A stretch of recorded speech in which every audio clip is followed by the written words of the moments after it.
datang di Kampus Pejuang Pendidik, Pendidik Pejuang. Universitas Veteran Bangun Nusantara merupakan institusi pendidikan tinggi yang memiliki motivasi untuk mencetak lulusan yang mandiri, unggul, profesional, berkarakter, dan memiliki nilai-nilai kejuangan.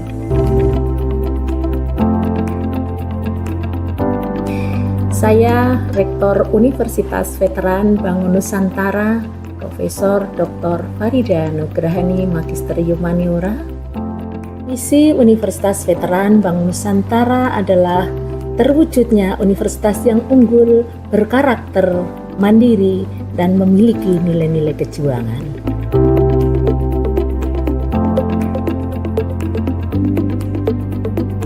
Univet bisa, Univet jaya, Univet unggul luar biasa. Universitas Veteran Bangun Nusantara terdiri dari 6 fakultas unggulan dan 1 program pasca sarjana. Univet Bantara memiliki peringkat ke-97 antar perguruan tinggi se-Indonesia, dilansir melalui website EduRank.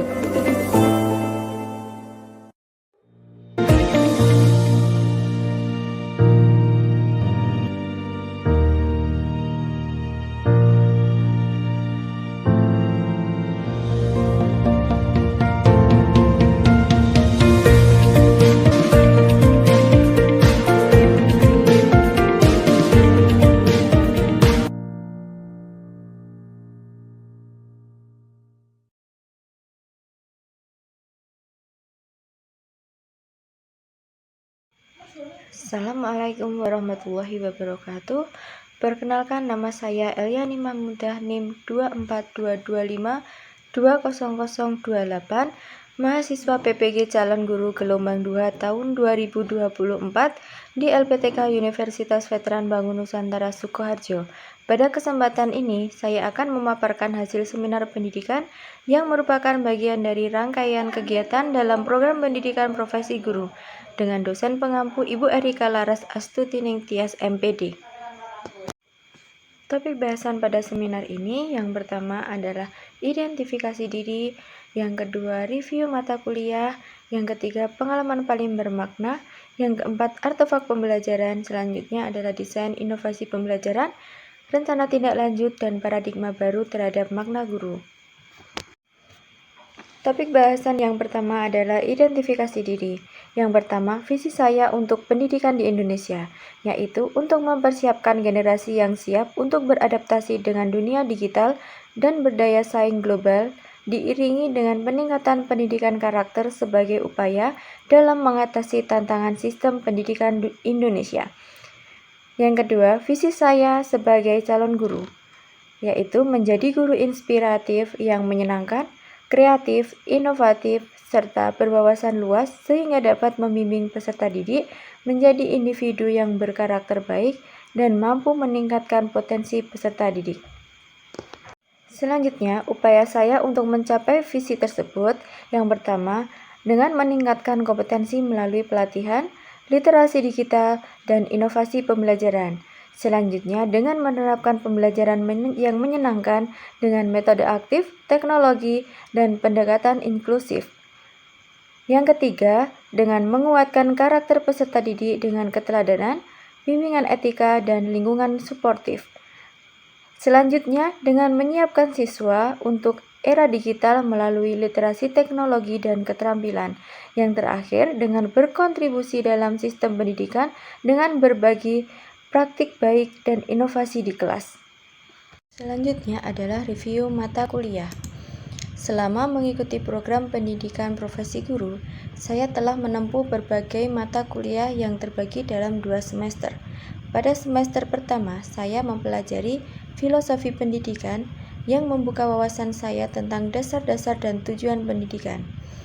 Selanjutnya, pemahaman tentang peserta didik dan pemahamannya yang membantu saya mengenali karakteristik serta kebutuhan belajar siswa. Mata kuliah yang ketiga adalah pembelajaran diferensiasi yang melatih saya menyusun pembelajaran sesuai dengan keragaman peserta didik. Selanjutnya adalah perspektif sosiokultural dalam pendidikan Indonesia yang memperkaya pemahaman saya akan latar belakang budaya dan sosial dalam konteks pendidikan. Selanjutnya, prinsip pengajaran dan asesmen 1 yang memperkenalkan dasar-dasar perencanaan dan penilaian pembelajaran. Selanjutnya, praktik pengalaman lapangan 1 sebagai pengalaman awal saya masuk ke dunia sekolah. Yang terakhir, pencegahan dan penanganan kekerasan seksual yang sangat penting untuk menciptakan lingkungan belajar yang aman dan nyaman. Pada semester 2, saya melanjutkan dengan 6 mata kuliah. Yang pertama, pembelajaran sosial emosional untuk mengembangkan empati dan hubungan positif antara guru dan siswa. Yang kedua, computational thinking yang membekali saya dalam berpikir logis dan sistematis dalam menyelesaikan masalah. Yang ketiga, prinsip pengajaran dan asesmen 2 yang memperdalam pemahaman saya tentang strategi pembelajaran dan penilaian. Selanjutnya, proyek kepemimpinan untuk melatih jiwa kepemimpinan sebagai pendidik. Selanjutnya, seminar pendidikan, tempat saya merefleksikan perjalanan belajar selama PPG. Dan yang terakhir adalah praktik pengalaman lapangan yang kedua, yang menjadi puncak dari aplikasi seluruh teori dan keterampilan yang saya pelajari sebelumnya. Selanjutnya adalah review mata kuliah yang saya pilih. Mata kuliah yang saya pilih adalah praktik pengalaman lapangan 2 atau PPL 2. Saya memilih mata kuliah PPL 2 karena memberikan pengalaman nyata di sekolah yang sangat penting dalam membentuk kesiapan saya sebagai calon guru. Melalui kegiatan orientasi, observasi, praktik mengajar, dan refleksi, saya belajar mengembangkan kompetensi pedagogik, profesional, sosial, dan kepribadian secara langsung di lapangan.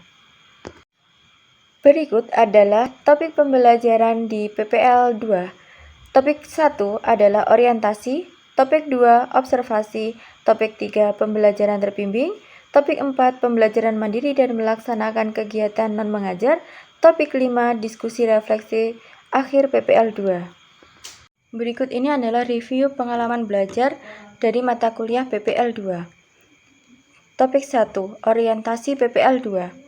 Kegiatan orientasi pada PPL 2 dilakukan untuk memberikan pemahaman kepada mahasiswa PPG terkait dengan sekolah, khususnya tentang program dan kegiatan sekolah, kebijakan, dan jadwal pembelajaran pada semester berjalan, serta berbagai informasi tentang kegiatan ekstrakurikuler dan kegiatan non-akademik lainnya yang diterapkan di sekolah mitra lokasi PPL.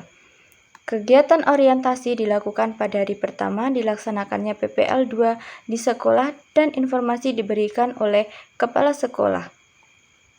Selanjutnya topik 2, observasi PPL 2. Ruang lingkup observasi adalah lingkungan sekolah dan kelas. Tujuan observasi mencakup 3 fokus. Yang pertama, keterampilan melakukan observasi. Yang kedua, keterampilan untuk memahami, mengidentifikasi karakteristik lingkungan sekolah dan kelas. Dan yang ketiga adalah keterampilan menginterpretasikan fenomena kognitif, afektif, dan psikomotorik peserta didik sebagai bahan untuk mengembangkan rencana pembelajaran beserta perangkatnya. Selanjutnya topik 3. Topik 3 tentang pembelajaran terbimbing. Pada topik 3 ini setiap mahasiswa wajib melaksanakan satu siklus praktik pembelajaran terbimbing. Praktik pembelajaran terbimbing dilakukan dengan menggunakan format listen study dengan siklus plan, do, and see, serta refleksi dan tindak lanjut. Hasil pelaksanaan siklus pembelajaran terbimbing ini wajib digunakan mahasiswa sebagai bahan untuk mengembangkan siklus pembelajaran pada praktik pembelajaran mandiri. Siklus praktik pembelajaran terbimbing ini saya laksanakan di kelas 6 pada hari Kamis tanggal 30 Januari 2025. Selanjutnya topik 4 tentang pembelajaran mandiri dan melaksanakan kegiatan non-mengajar. Pada tahap praktik pembelajaran mandiri, mahasiswa diberi kesempatan mengajar secara mandiri sebanyak 4 siklus. Pada saat melakukan pembelajaran mandiri, mahasiswa dapat mengambil siklus pembelajaran untuk digunakan sebagai PTK kolaboratif. Mahasiswa mendokumentasikan semua usaha memecahkan semua usaha untuk memecahkan berbagai permasalahan di dalam pembelajaran berbasis penelitian. Selanjutnya, kegiatan non-mengajar. Selama melakukan praktik pembelajaran mandiri, mahasiswa juga wajib melaksanakan kegiatan non-mengajar seperti terlibat dalam manajemen pendidikan sekolah, mengikuti kegiatan P5, mengikuti rapat guru dan kombel, piket sekolah, berpartisipasi dalam kegiatan ekstrakurikuler, dan penanganan kesulitan belajar peserta didik, kemudian dan menyusun laporan tindakan kelas. Selanjutnya topik 5, yaitu diskusi refleksi akhir PPL 2. Seperti pada PPL 1, setiap mahasiswa wajib melakukan kegiatan evaluasi atas pelaksanaan praktik mengajar mandiri. Evaluasi ini dilakukan melalui kegiatan refleksi untuk menguatkan 4 kompetensi, yaitu pedagogik, bidang studi, sosial, dan kepribadian bagi calon guru pemula. Selanjutnya, refleksi pengalaman belajar yang dipilih. Topik pada mata kuliah PPL 2 penting dipelajari karena memberikan pengalaman langsung di sekolah, sehingga saya dapat memahami karakteristik peserta didik, sistem pembelajaran, serta peran guru secara utuh. Saya mempelajari topik-topik tersebut melalui kegiatan orientasi, observasi, praktik pembelajaran terbimbing dan mandiri, serta keterlibatan dalam kegiatan non-mengajar di sekolah. Strategi yang digunakan seperti listen study dan refleksi sangat penting karena membantu saya mengembangkan kompetensi pedagogik, sosial, dan profesional, serta membentuk kesiapan saya menjadi guru yang mampu merespon kebutuhan nyata di lingkungan sekolah. Selanjutnya, pengalaman yang paling bermakna. Dari aktivitas refleksi diri terhadap mata kuliah PPL 2, pengalaman paling bermakna adalah pada topik 4, pembelajaran mandiri dan kegiatan non-mengajar. Pengalaman ini bermakna dikarenakan mengajar secara mandiri memberikan kesempatan untuk mengelola pembelajaran secara penuh, menghadapi langsung berbagai karakter siswa, melatih kesabaran dan keterampilan komunikasi, serta terlibat dalam kegiatan mengajar dapat menambah pemahaman tentang peran guru di luar pembelajaran. Berikut artefak pembelajaran. Saya memilih rancangan pembelajaran dan praktik pembelajaran pada saat siklus kedua mandiri pada tanggal 12 Februari 2025. Saya mengambil mata pelajaran matematika pada materi pengukuran volume di kelas 4. Saya menggunakan media kartu tanya jawab dan kubus satuan. Dengan menggunakan model pembelajaran PBL Problem Based Learning berbasis pembelajaran diferensiasi dengan pendekatan pembelajaran Teaching at the Right Level, dan saya menggunakan metode pembelajaran tanya jawab, diskusi, demonstrasi, dan penugasan. Berikut adalah dokumentasi kegiatan non-mengajar. Gambar 1. Kegiatan pesantren kilat. Kegiatan pesantren kilat yang dilakukan pada saat bulan Ramadan. Kegiatan pesantren kilat ini dibagi menjadi 2 kelas, yaitu kelas atas dan kelas bawah dengan pembimbingnya masing-masing. Kegiatan ini dilakukan selama 3 hari. Kegiatan ini bertujuan untuk menanamkan nilai-nilai keislaman sejak dini kepada peserta didik, meningkatkan pemahaman tentang ibadah di bulan Ramadan, serta membentuk karakter religius melalui aktivitas keagamaan yang menyenangkan. Selama 3 hari, siswa mengikuti berbagai kegiatan seperti hafalan surat-surat pendek, ceramah agama, hafalan doa-doa harian, dan praktek sholat jamaah. Dengan pembagian kelas atas dan kelas bawah, materi dan metode disesuaikan dengan tingkat perkembangan peserta didik, serta dibimbing oleh guru yang kompeten di bidangnya. Gambar 2. Pembuatan ekobrik. Kegiatan ini dilakukan dengan tujuan untuk menanamkan kepedulian terhadap lingkungan sejak dini, mengajarkan siswa cara mengelola sampah plastik secara kreatif, serta mendorong perilaku ramah lingkungan dalam kehidupan sehari-hari. Melalui kegiatan ini, siswa diajak untuk mengisi botol plastik bekas dengan sampah anorganik hingga padat, sehingga menjadi ekobrik yang bisa dimanfaatkan untuk berbagai keperluan, seperti kursi, meja, pot, dan bahan bangunan ramah lingkungan. Kegiatan ini juga melatih kerjasama, ketelitian, dan tanggung jawab siswa dalam menjaga kebersihan lingkungan sekolah. Selanjutnya gambar 3 adalah kegiatan Market Day. Kegiatan Market Day dilakukan sebagai sarana untuk melatih jiwa kewirausahaan siswa sejak dini. Dalam kegiatan ini, siswa berperan sebagai penjual maupun pembeli, menjajakan hasil karya atau makanan buatan sendiri. Tujuannya adalah menumbuhkan kemandirian, tanggung jawab, kreativitas, dan keterampilan sosial dan komunikasi antar siswa. Selanjutnya gambar 4 adalah kegiatan Kombel atau komunitas belajar guru.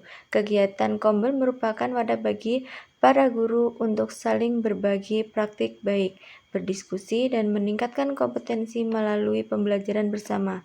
Tujuan dari kegiatan ini adalah mendorong guru menjadi pembelajar sepanjang hayat serta memperkuat kolaborasi dalam meningkatkan kualitas pembelajaran di sekolah.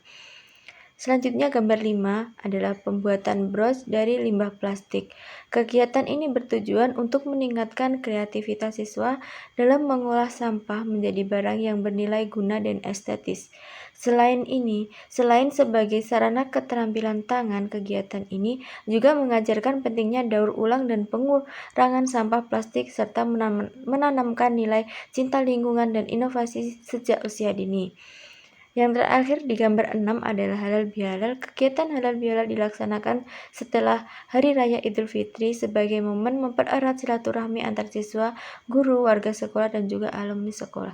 Tujuan kegiatan ini adalah membangun rasa kebersamaan, saling memaafkan, serta menanamkan nilai-nilai toleransi, kebersamaan, dan persaudaraan dalam kehidupan sekolah. Selanjutnya, desain inovasi. Pada praktik pembelajaran yang saya lakukan, saya membuat desain inovasi pembelajaran berupa media pembelajaran sederhana namun efektif. Yang pertama adalah kartu hak dan kewajiban. Dalam pembelajaran pendidikan Pancasila mengenai hak dan kewajiban, saya membuat media kartu hak dan kewajiban yang dirancang untuk memudahkan siswa memahami konsep ini secara visual dan menyenangkan. Media ini terdiri dari 2 jenis kartu, yaitu kartu hak dan kartu kewajiban. Setiap kartu berisi gambar dan pernyataan sederhana yang menggambarkan suatu situasi dalam kehidupan sehari-hari siswa. Misalnya gambar anak sedang belajar, termasuk kewajiban, atau gambar anak sedang menerima makanan sehat di rumah, termasuk hak. Cara penggunaannya yaitu siswa dibagi dalam kelompok, lalu setiap kelompok diberikan 1 set kartu. Mereka diminta mengelompokkan kartu berdasarkan jenisnya, apakah termasuk hak atau kewajiban, dan menjelaskan alasannya. Kegiatan ini bertujuan untuk meningkatkan pemahaman siswa tentang perbedaan hak dan kewajiban melalui pendekatan visual dan diskusi aktif. Selanjutnya adalah kubus satuan. Dalam pembelajaran matematika, materi pengukuran volume, saya menggunakan media kubus satuan sebagai alat bantu konkret. Media ini saya buat dari bahan sederhana berupa kubus kecil berukuran sama yang berfungsi untuk mengisi ruang dalam bangun ruang seperti kubus. Tujuannya adalah membantu siswa memahami konsep volume secara nyata, bukan hanya melalui rumus tetapi juga melalui pengalaman langsung. Cara penggunaannya yaitu siswa diberikan sebuah wadah berbentuk kubus kosong. Mereka diminta mengisi wadah tersebut dengan kubus satuan sampai penuh, kemudian menghitung jumlah kubus yang digunakan. Jumlah kubus tersebut menunjukkan volume dari bangun ruang tersebut.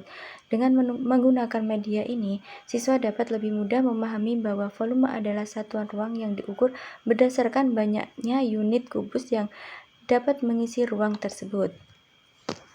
Desain inovasi lain yang saya buat antara lain media degak-degak pola bilangan. Media degak-degak pola bilangan yang saya buat dari potongan gabus dan bahan sederhana lainnya. Media ini terdiri dari 5 deret vertikal yang masing-masing tersusun dari balok-balok gabus kecil berwarna putih yang dapat digeser naik turun pada kawat yang ditancapkan pada alas papan. Tujuan penggunaannya adalah untuk membantu siswa memahami konsep pola bilangan seperti penjumlahan berurutan, kelipatan, atau pengelompokan satuan secara konkret dan visual. Cara penggunaannya, siswa diminta mengamati jumlah potongan gabus pada setiap deret, kemudian mencari pola dari perbedaan jumlah antara satu deret dengan deret berikutnya. Misalnya deret pertama terdiri dari 2 potongan, deret kedua 4 potongan, dan seterusnya. Dari situlah siswa dapat mengenali pola pertambahan atau kelipatannya. Media ini sangat efektif karena memungkinkan siswa belajar melalui aktivitas langsung, mengamati dan menyusun pola bilangan secara mandiri. Selanjutnya adalah WordWall aplikasi online. Ini untuk mendukung pembelajaran matematika pada materi rasio. Saya menggunakan media interaktif WordWall ini. Media WordWall adalah platform digital yang memungkinkan guru membuat berbagai jenis permainan edukatif seperti kuis, pencocokan, roda putar yang dapat diakses secara online. Materi yang saya angkat adalah rasio, khususnya dalam bentuk soal perbandingan dua besaran. Misalnya, siswa diminta mencocokkan rasio dari jumlah kelereng merah dan biru, atau memilih jawaban yang tepat dari soal cerita yang melibatkan perbandingan. Cara penggunaannya yaitu siswa diberikan tautan WordWall dan dapat mengakses permainan melalui laptop atau gawe mereka. Kemudian kegiatan ini bisa dilakukan secara individu maupun kelompok. Siswa akan menyelesaikan soal-soal dengan format permainan yang membuat pembelajaran terasa lebih menyenangkan dan menantang. Media WordWall ini sangat efektif karena meningkatkan keterlibatan siswa secara aktif, memberikan umpan balik langsung, serta cocok digunakan untuk evaluasi maupun penguatan materi. Selain itu, pembelajaran berbasis teknologi seperti ini juga melatih siswa untuk lebih siap menghadapi dunia digital. Kemudian, rencana tindak lanjut. Sebagai tindak lanjut dari pengalaman belajar selama PPG, saya merencanakan beberapa langkah untuk meningkatkan kualitas pembelajaran di kelas. Yang pertama, memberikan ruang lebih banyak kepada siswa untuk aktif terlibat dalam proses pembelajaran, seperti melalui diskusi, praktik langsung, dan refleksi bersama. Yang kedua, mengaitkan materi dengan pengalaman nyata atau konteks kehidupan sehari-hari siswa agar lebih relevan dan mudah dipahami. Selanjutnya, menyesuaikan metode dan pendekatan pembelajaran dengan karakteristik serta kebutuhan individu siswa. Yang terakhir, memberikan umpan balik yang membangun agar siswa mampu mengevaluasi dan memperbaiki proses belajarnya. Kemudian paradigma tentang makna guru. Sebelum mengikuti PPG calon guru, saya memandang guru hanya sebatas penyampai materi pelajaran di kelas. Namun, setelah mengikuti PPG calon guru, pemahaman saya tentang makna guru semakin berkembang. Guru bukan hanya sebagai pengajar, tetapi juga sebagai pembimbing, fasilitator, dan teladan bagi peserta didik. Demikian pemaparan yang dapat saya sampaikan. Terima kasih atas perhatiannya. Semoga bermanfaat. Assalamualaikum warahmatullahi wabarakatuh.